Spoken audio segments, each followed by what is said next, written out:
Bienvenidos, queridos amigos, a una nueva edición de este programa que se llama Marcando el Norte. Pero ¿a quién me encuentro yo aquí? ¿A quién me encuentro yo aquí? A una persona que antes de conocerle yo personalmente era para mí una persona muy respetada, pero de que le conocí es una persona también muy querida. Es el padre Ángel María Rojas. Para mí el padre Rojas. Claro. Porque además yo me equivoco con los nombres compuestos. Y si le llamo Ángel María, después Jesús María, un lío. Sí. Ángel María Rojas, para los que no le conozcan, padre Rojas es sacerdote jesuita, teólogo. Desde hace 62 años. Bueno, desde hace poco. Sí, antes de ayer. Desde ayer. Teólogo. Teólogo. Y vamos a hablar de uno de los temas más bonitos que se puede hablar, que es hablar de nuestra Madre la Virgen. Pero concretamente esta serie va a estar dedicada a un aspecto de la Virgen, que es la virginidad de María. Padre Rojas, importancia de la asignatura. Estamos académicos, ¿eh? Importancia tremenda, más de lo que parece, porque aparentemente puede ser un tema hoy que no está de moda, hablar de virginidad. Parece que es un tema que sería para religiosas piadosas, unas monjitas así mayores, piadosas, pues hombre, pues qué bien, pues qué interesante, pero no para la gente normal. Y sin embargo, en realidad este tema tiene mucha importancia no solo para la Virgen, para nuestro conocimiento de la Virgen, sino para nuestro conocimiento de Cristo, porque la virginidad de María abre el camino a conocer también a Jesús. De hecho, no vamos a hablar, para aclarar términos primero, bien. No vamos a hablar de lo que es la virginidad en sí. Sería muy útil, pero esto sería otro Marcando el Norte. Bueno. Es decir, la virginidad en personas consagradas. Ajá. De esto no vamos a hablar. Hoy es una cosa que está desechada, la virginidad, las modas, el ambiente, todo esto, y sin embargo es que no se comprenden hoy los niveles o la importancia de la virginidad, no solamente a nivel moral, sino a nivel humano. Y es importantísimo esto. La virginidad es un bien espiritual y un bien moral para toda persona, sea cristiana o no, como vamos a ir viendo también. Ya. Tenemos en cuenta primero, para hablar de la virginidad, todavía no hablo de la virginidad de María, que hay 3 motivos de virginidad. ¿Tres? 3. A saber, 1 y 2. El primer motivo es la virginidad forzada. Pues una chica pues que no puede casarse por enfermedad o porque no encuentra novio, digamos, ¿no? O lo que sea. Ya. De por sí no tiene mérito. Sea virgen, pero no tiene mérito. Segundo, la chica que quiere permanecer virgen por un motivo noble, como es pues por atender a sus padres, por enfermería, Sí. O quiere dedicarse a dar clase a los niños. Esto tiene mérito en la medida del motivo. Cuanto más importante es el motivo de permanecer virgen, más vale esa virginidad. Y el tercer motivo es el que solemos entender normalmente, la joven que quiere permanecer virgen para entregarse a Dios. Procter regnum celorum. Muy bien. Muy bien. O sea, no solamente historia. Es que me lo he preparado. Sí, no, ya veo, aquí me va. Hay un Que me ha llamado la atención. Dice, Javier, que en otros programas es que estás pez, pero vengo. Ya lo veo, tengo que andar con cuidado. Bien, entonces nos encontramos con que se reduce la virginidad muchas veces a 6º y 9º mandamiento. Es decir, no hacer, no pensar, no ver, no imaginar. Ya. ¿La virginidad es eso? Sí, pero eso es lo de menos. Es más, la virginidad no es, y si en alguna persona lo fuera, yo que he dirigido muchas veces a religiosas, tengo que, ojo, que no es algo negativo, que no es por desprecio al sexo, que el sexo es un valor muy positivo cuando se enfoca bien, que es una gracia de Dios extraordinaria el sexo. Lo que pasa es que después el pecado original lo desorganizó, lo desbarató, pero esa cualidad es algo estupendo. Entonces, la opción al estado virginal no es un desprecio al matrimonio. El matrimonio es algo malo. Yo prefiero la virginidad. No, porque eso sería no entender la virginidad. Permíteme, Javier, que cite un texto de Juan Pablo II cuando dice: la afirmación de la virginidad de María debe ser hecha de modo que de ninguna forma parezca disminuido el valor y la dignidad del matrimonio. Porque no es virginidad y el matrimonio le ponemos atrás. Matrimonio querido por Dios, bendecido por Él, convertido en sacramento, camino de perfección y de santidad.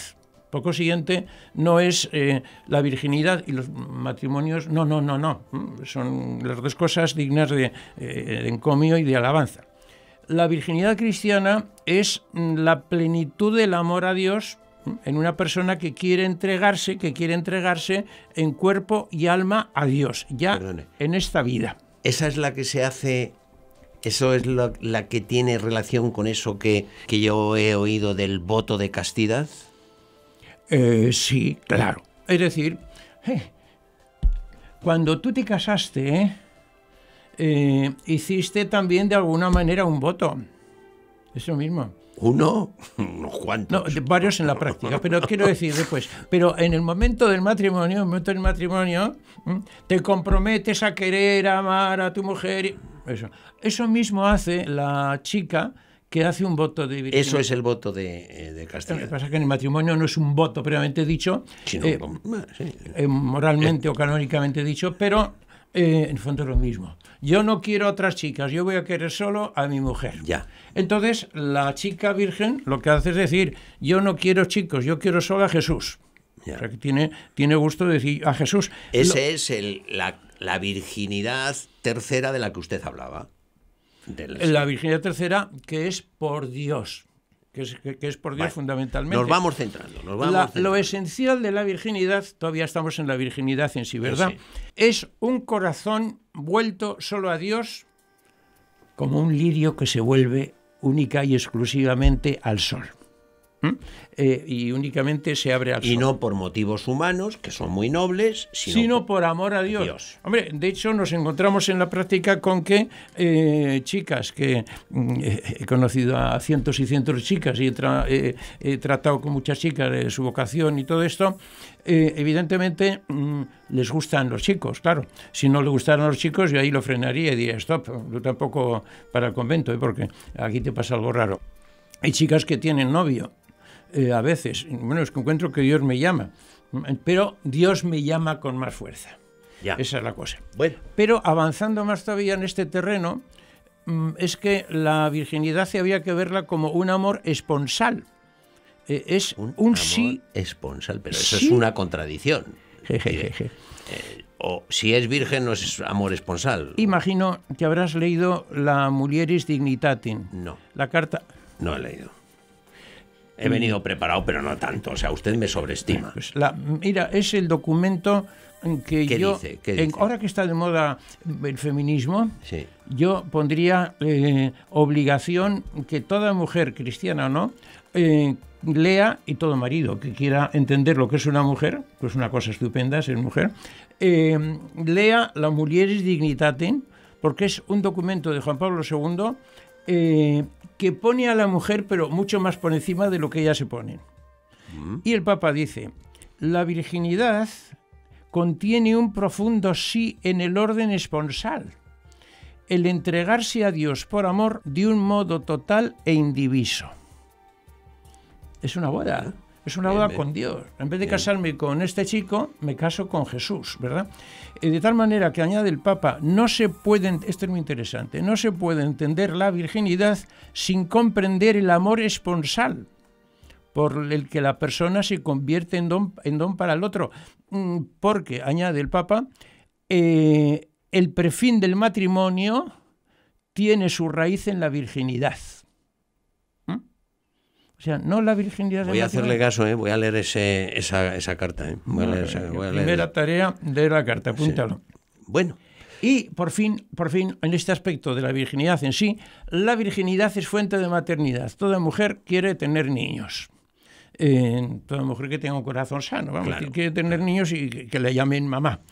Efectivamente, si el amor humano en el matrimonio engendra hijos terrenos para esta vida, la virginidad engendra hijos para la otra vida.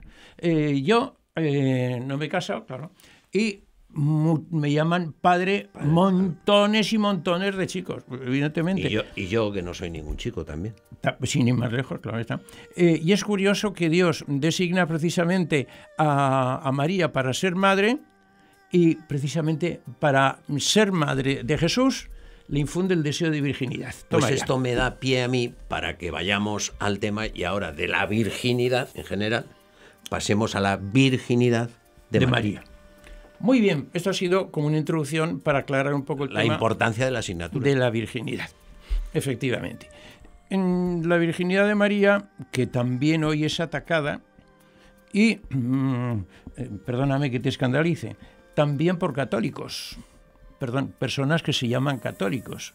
Yo he oído a sacerdotes decir que María tuvo hijos, que María...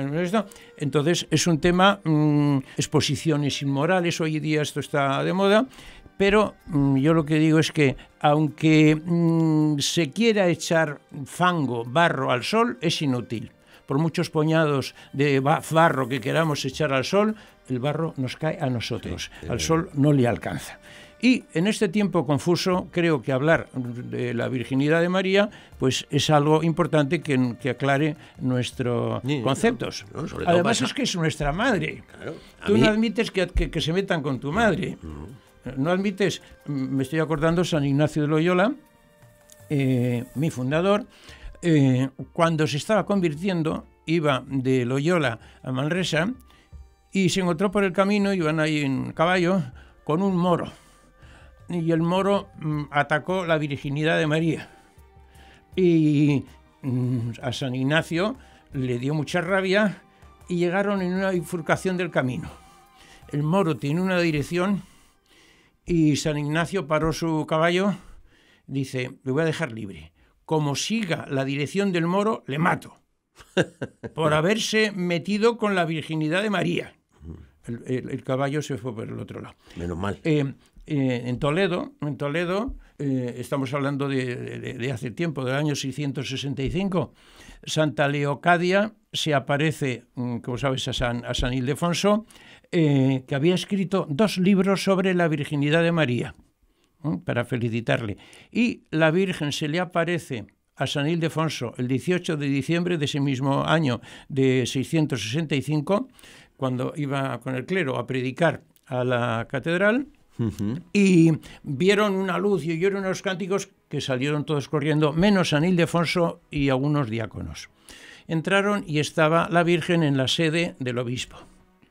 Y le dio las gracias por defender su virginidad y le dice, mi hijo es el notario de tu virginidad y me manda que te ponga esta casulla. Y le puso una casulla a San Ildefonso por defender su virginidad. Quiero decir que no podemos estar indiferentes, que es algo que agrada a la Virgen, que le gusta mucho a la Virgen, y, como he dicho al principio, no solamente es un tema importante en este aspecto, sino que aclara, como iremos viendo, creo yo, a lo largo de estas charlas, quién es Jesús.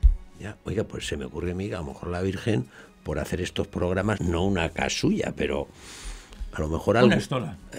Algo nos hace, ¿no? O sea, que esto es muy interesante, ¿eh? O sea, seguro. Y a nuestros oyentes también. Y a los oyentes, ¿no? Videntes, a nuestros videntes, porque nos ven sí, marcando el norte. Nos oyen. Lo importante es lo que oyen. Fides es auditu, como se suele decir, ¿no? La fe por el oído. Entonces, efectivamente. Bueno, me he perdido, no sé por dónde vamos. Aquí. Le he roto. Oiga, es que eso de que nos haga un mimo la Virgen, eso rompe todo usted se comprende, ¿no?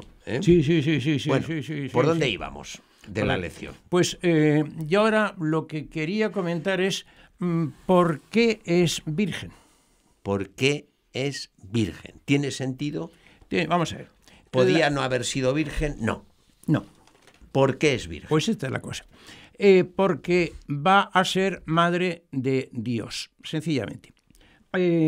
Seguramente tú rezas al día muchas veces: Santa María, Madre de Dios, ruega por nosotros, y nuestros videntes y oyentes también lo rezan también. Santa y estamos María, acostumbrados, Madre de Dios, Madre de Dios, pero es una afirmación fortísima. Decir que María es Madre de Dios es algo muy fuerte, ¿eh? Hay que reflexionar muy despacio para comprender que eso es muy grande. Cito, Santo Tomás de Villanueva, arzobispo de Valencia, siglo XV, decía: aunque las estrellas del cielo se convirtiesen en lenguas y las arenas del mar en palabras, no se llegaría nunca a expresar por completo la grandeza de María. Las estrellas del cielo, que son unas cuantas, y las arenas del mar. Y permíteme que cite a un poeta salmantino, Gabriel y Galán. Hombre. ¿Qué nombre darte, hechicero? Nada me dice el grosero de decir del humano idioma, ni cuando dice paloma, ni cuando dice lucero. Vaso de Dios, puro y fiel, por ti pasó Dios, María.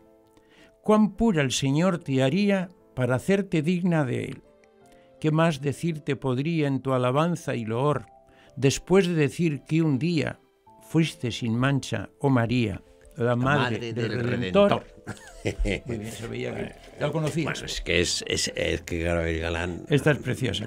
Y el título de Madre de Dios, o sea, la virginidad está dirigida a que va a ser madre de Dios. Sí. Sí, y está dirigida y precisamente porque va a ser madre. Tiene ese sentido. El título de Madre de Dios tiene una cascada de prerrogativas. De ahí vienen todos los demás aspectos de la visión de la misión de la Virgen. Creo que podemos ver dos concretamente. Uno, cómo la virginidad de María comienza en la Inmaculada Concepción. Decía San Juan Pablo II, con la Inmaculada Concepción se inició la obra de la redención. Es la aurora. Hemos mezclado dos temas, la virginidad y la Inmaculada Concepción. Me he perdido. Sí, que gracias a ser madre de Dios, para ser madre de Dios, Dios la hace inmaculada. Dios la hace virgen. Es otra característica. Inmaculada es una característica, pero esto sería otro programa. Por ser madre de Dios, la hace asunta a los cielos, la hace virgen, la hace corredentora, es decir, por ejemplo, Inmaculada, esto lo digo a modo de ejemplo, que por ser madre de Dios es inmaculada. Por ser madre de Dios es inmaculada. A propósito de esto, quería decir que esto es muy interesante, el tema de la Inmaculada, porque tenemos que tener en cuenta que muchos teólogos negaron la Inmaculada al principio, hasta que ya se estudió bien la personalidad de María. Y se basaban en San Pablo.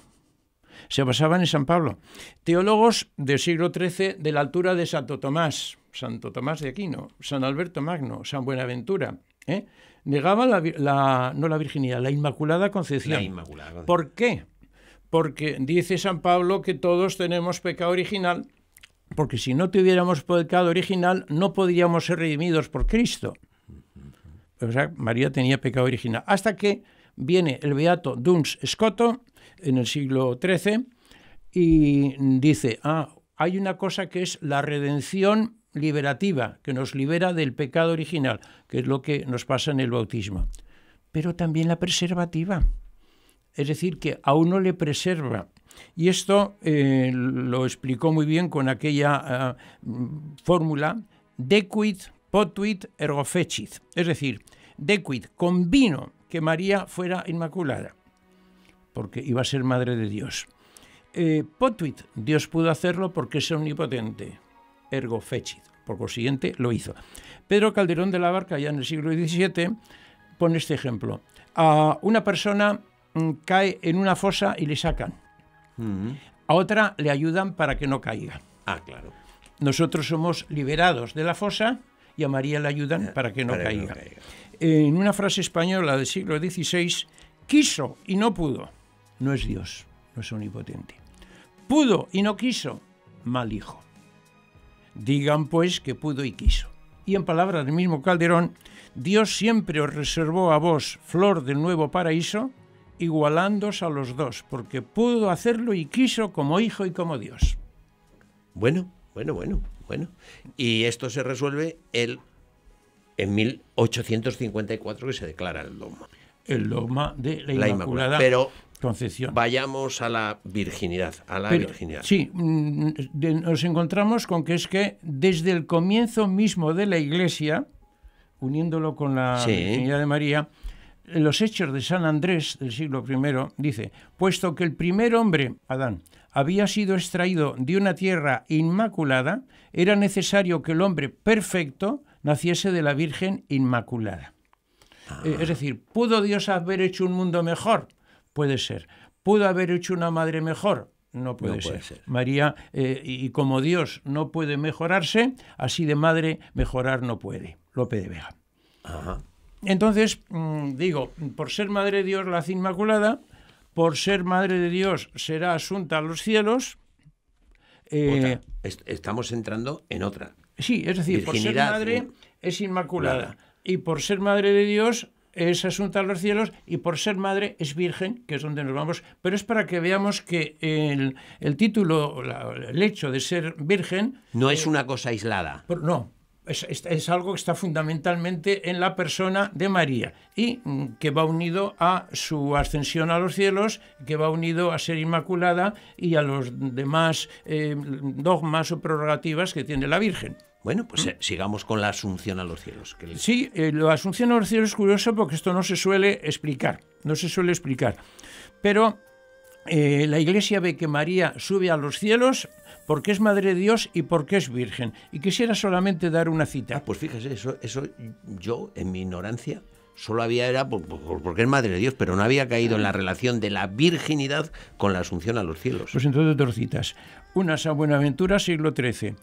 Como Dios conservó inmune la integridad virginal de María en la concepción y en el parto, así tampoco permitió que su cuerpo se convirtiera en cenizas. Y un teólogo jesuita, San Roberto Belarmino: mi alma aborrece el solo pensamiento de que aquella carne virginal que engendró a Dios, le dio a luz, le alimentó y le llevó, haya sido reducida a cenizas o dada por pasto a los gusanos. Y no olvide que el Papa Pío XII, cuando proclamó el dogma de la Asunción, me acuerdo de aquel día, 1 de noviembre de 1950, a las 9 de la mañana, para más datos, puso la Asunción de la Virgen en relación con la virginidad también.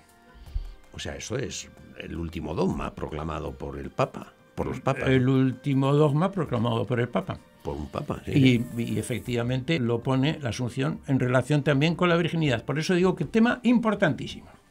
Padre Rojas, nuestro enemigo es el reloj, pero nos quedan 2 o 3 minutitos para cerrar el tema. Hemos hablado de la importancia de la asignatura, la virginidad. Hemos hablado de cómo la virginidad está hecha y está concebida para ser Madre de Dios. Hemos visto que no es un hecho aislado, sino que están conectados todos sus títulos. Exacto. La Inmaculada, la Asunción. No sé si nos queda más en este capítulo, que siendo introductorio casi ha sido conclusivo, pero bueno, iremos desarrollando a lo largo de...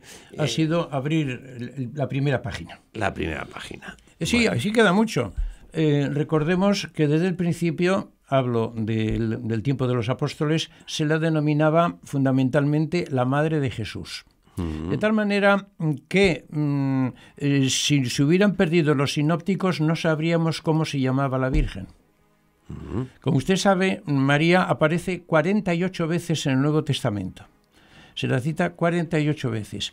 29 con el título de Madre de Jesús. Y 19 María. Madre de Jesús, María. Se la denomina así. A partir al menos del siglo II, San Justino ya la denomina la Virgen. Bueno, pues... Esto ya creo que conviene... quede eso apuntado para seguir, porque usted cumple el compromiso de volver a otro programa, pues esto, cuando viene aquí alguien, es una serie y no hemos hecho nada. Confío poder estar en la próxima vez con mucho gusto. No hemos hecho nada más que empezar y por lo Vengo tanto, cuando haga falta, solo faltaba. no me queda tiempo nada más que para agradecerle, Padre Rojas, pero que ha sido una maravilla escucharles, un lujo, agradecerle su exposición tan bonita, tan querida, por lo bien que está hecho y por el tema que se trata. Y agradecer al Señor que ha hecho a María Virgen. Eso es. Y a todos ustedes también, queridos amigos, como no, muchas gracias por habernos acompañado durante este programa y decirles que con el compromiso adquirido del Padre Rojas nos vamos a poner a trabajar para que dentro de unos días podamos ofrecerles una nueva edición de este programa que se llama Marcando el Norte.